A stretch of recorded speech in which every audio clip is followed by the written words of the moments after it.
एक बार फिर से आप सभी का स्वागत है मेरे YouTube चैनल पे जिसका नाम है पीयूष जूलॉजी।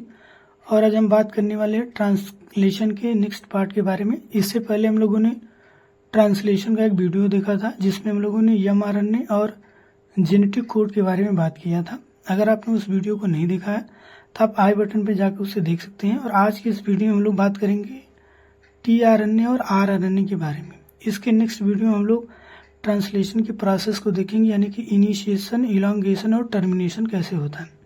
तो चलिए शुरू करते हैं tRNA के बारे में। तो सबसे पहले tRNA का जो मॉडल है उसके बारे में रॉबर्ट होले नामक वैज्ञानिक ने बताया था। रॉबर्ट होले ने 2D टू डायमेंशनल यानी जिसे 2D स्ट्रक्चर बोला जाता है, इसके बारे में उन्होंने बताया था।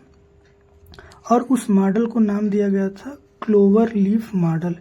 एक क्लोवर नाम का प्लांट होता है जिसकी पत्तियां कुछ इस तरह की होती हैं। तो उसी प्लांट के नाम के आधार पे इस मॉडल का भी नाम रखा गया क्लोवर लीफ मॉडल। अब इस मॉडल में अगर हम देखें तो हमको स्टेम लूप दिखाई देते हैं जिसे आर्म के नाम से जाना जाता है।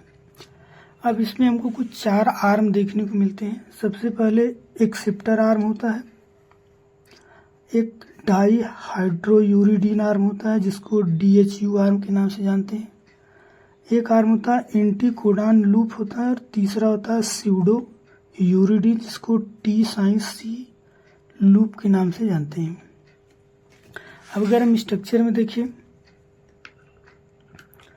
तो ये जो हिस्सा होता है यहाँ पे 5 प्राइम है, यहाँ पे 3 प्राइम होता है, और यहाँ पे हमको CCA का कोड देखने को मिलता है।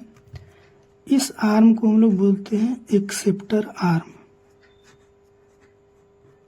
ये होता है एक्सेप्टर आर्म। ये वो रीजन होगा जहाँ पर अमीनो अम्ल जो है वो अटैच होता है। इसी एक्सेप्टर आर्म के साथ कोई ना कोई अमीनो अम्ल जो होगा वो अटैच रहता है।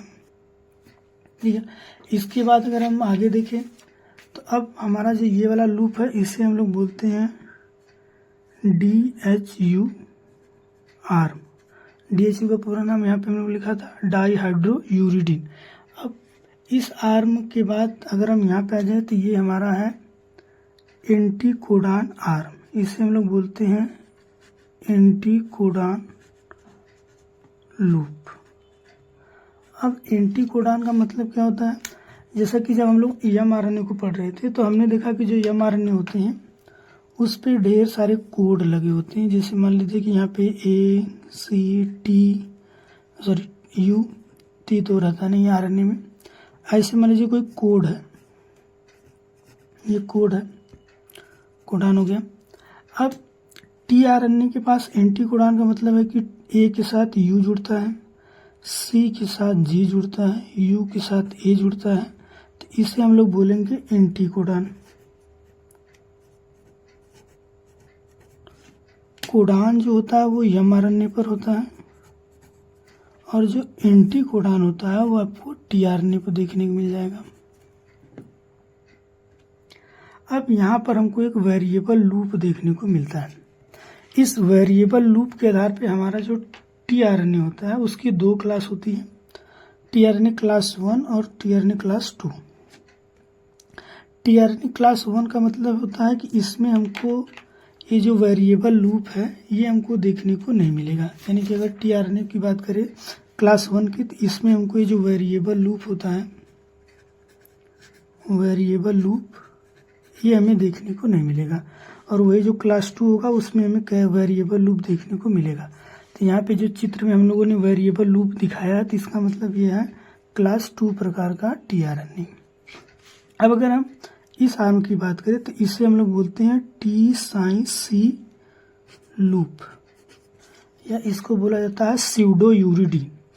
अब अगर हम यहाँ पे देखें तो हमारा जो डाई हाइड्रोयूरिडीन है और स्यूडो यूरिडीन है, यानी यहाँ पे जो यूरिडीन है इनमें किस तरह का मॉडिफिकेशन हुआ है जिसकी वजह से हम इसे डाई हाइड्रोयूरिडीन बोल रहे हैं और इसे हम लोग स्यूडो यूरिडीन बोल रहे हैं।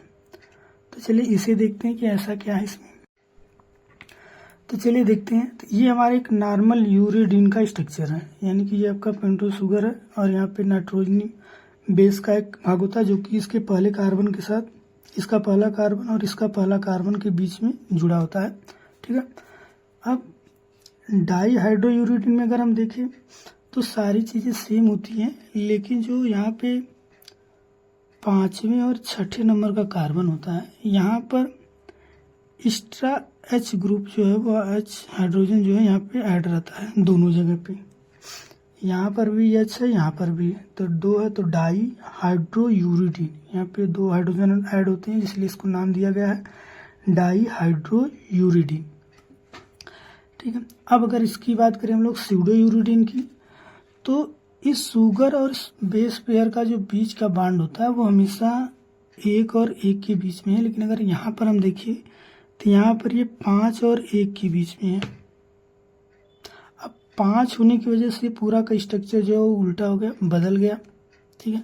अभी तक ये नाइट्रोजनी समाचार एक कार्बन 1 से जुड़ा हुआ था, लेकिन स्यूडोयूरिडीन के केस में ये कार्बन 5 से जुड़ा होता है, इसलिए इसको नाम दिया जाता है स्यूडोयूरिडीन का।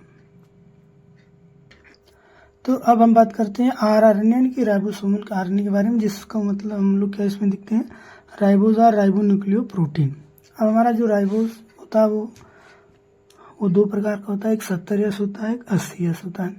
यस का मतलब होता है स्वेडबर्ग मात्रक। अब अगर हम 70S की बात करें तो इसमें हमको 2 सब यूनिट देखने को मिलती है, एक होती है स्मॉलर सब यूनिट, एक होती है लार्ज सब यूनिट।